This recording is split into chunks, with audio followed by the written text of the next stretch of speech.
Try my best to not cry my eyes out.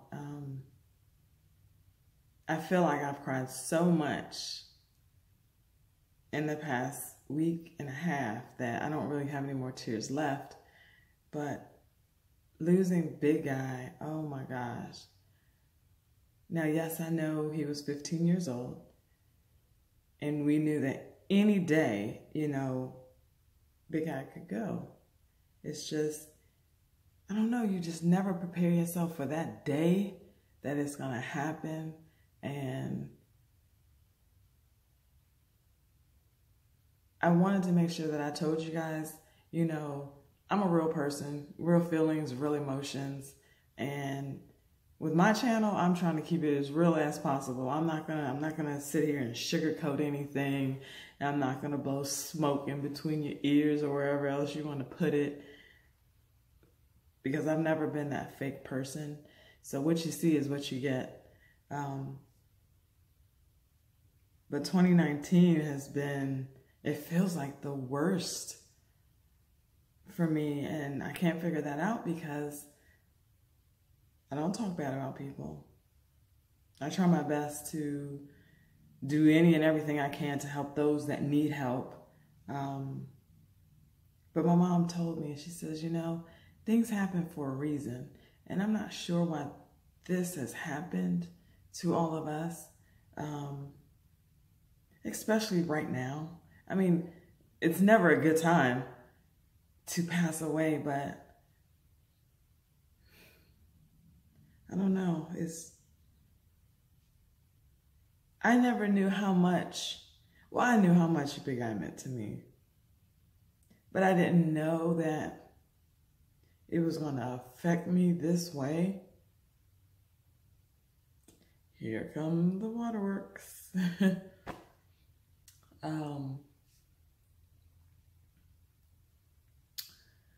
But Big Guy, oh my goodness, he touched everybody. I got so many emails, so many phone calls, so many messages on Facebook, and for all those who sent me text messages, who called me to check on me, that sent me condolences, can't even say the word right, condolences. I appreciate that so much. At first, when I was starting to read them, it made me feel good. And then the more and more I kept reading them, it was the emotions that I had. It was hard to read because it was hard to understand that I was reading these messages, and it seemed like the more I read them, the more real it became that he wasn't here.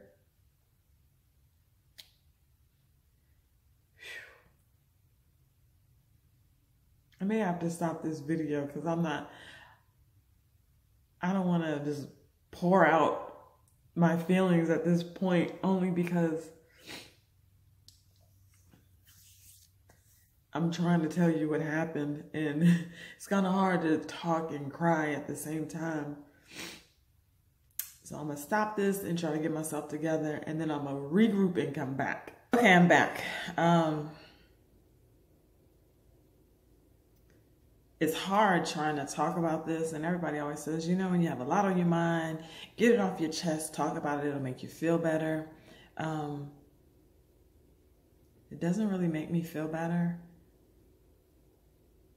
It just seems like it replays it all over again. But I think deep down inside, if I at least express how I feel, then perhaps, maybe not today, maybe not tomorrow, maybe not next week, I will feel better. The day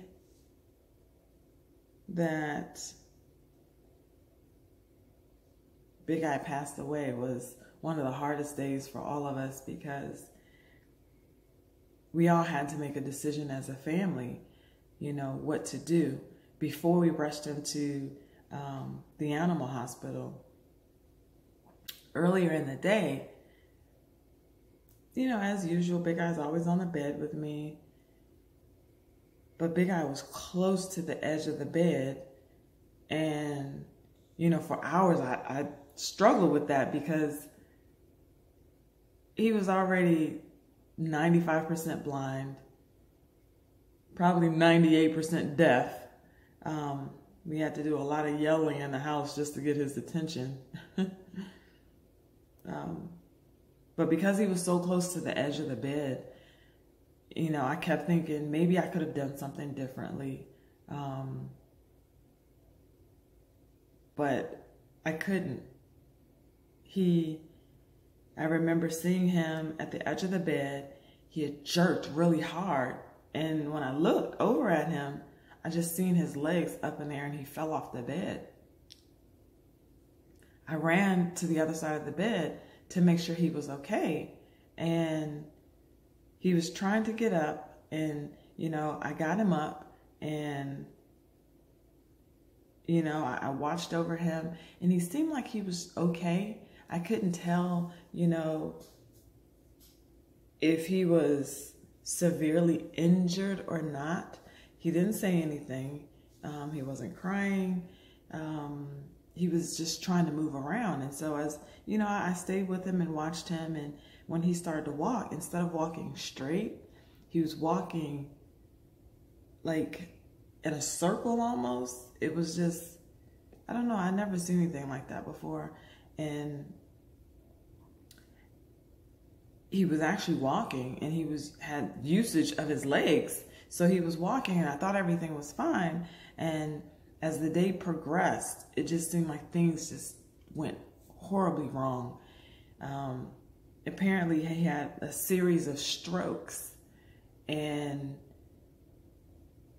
when you have a stroke, you know, parts of your body become paralyzed. And somehow, all four of his legs were paralyzed. At this point, the doctor said he had head trauma,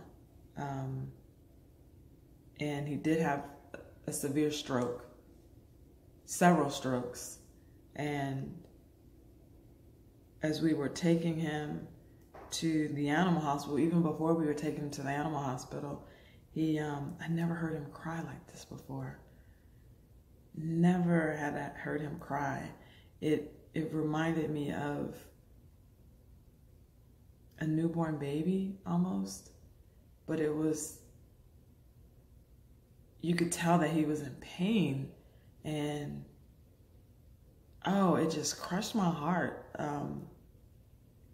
But we took him to the animal hospital, and we had to make that decision. And that was one of the hardest decisions I ever had to make. And collectively as a family, we made it together.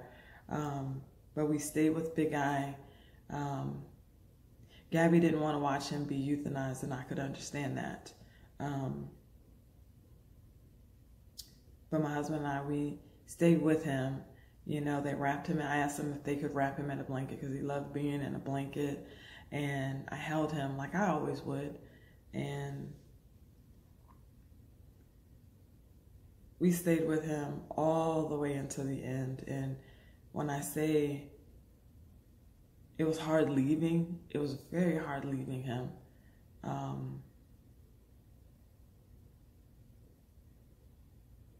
And it's like that day just keeps playing back in my head over and over and over again. And it doesn't make me feel any better.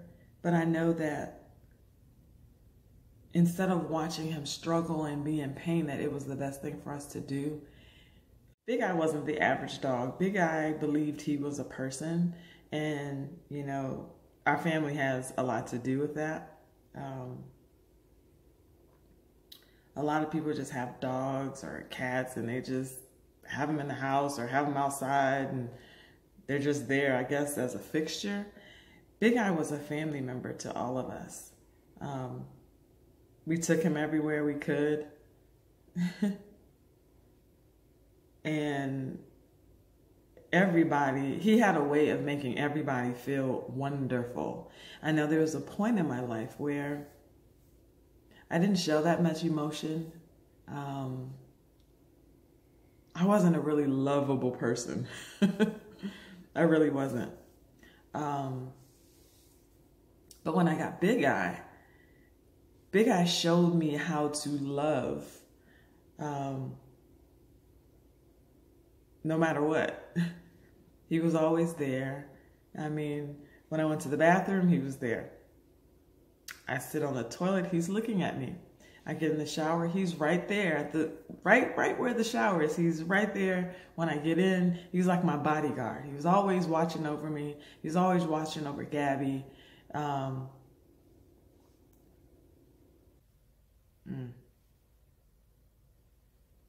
He definitely made his mark on the world. And we will all miss Big Eye so much. We already do. Wow. I'm just glad that he was able to make the trip with us here to Texas, because I didn't get his plane ticket. Well, not so much his plane ticket, because I had to pay for his plane ticket on that day. I did have to reserve it in advance because they only allow a certain amount of dogs on the plane. Yeah. But I didn't get his little travel suitcase that he goes inside. It's not a suitcase, but his little travel carrier. Yeah, his travel carrier. I didn't get that until like the last minute because I wasn't sure if he was going to make the trip or not. And when I say by far, he has surprised all of us. He made the trip and was able to stay months after that. So I'm thankful for that. I truly am. I'm really gonna miss Big Eye.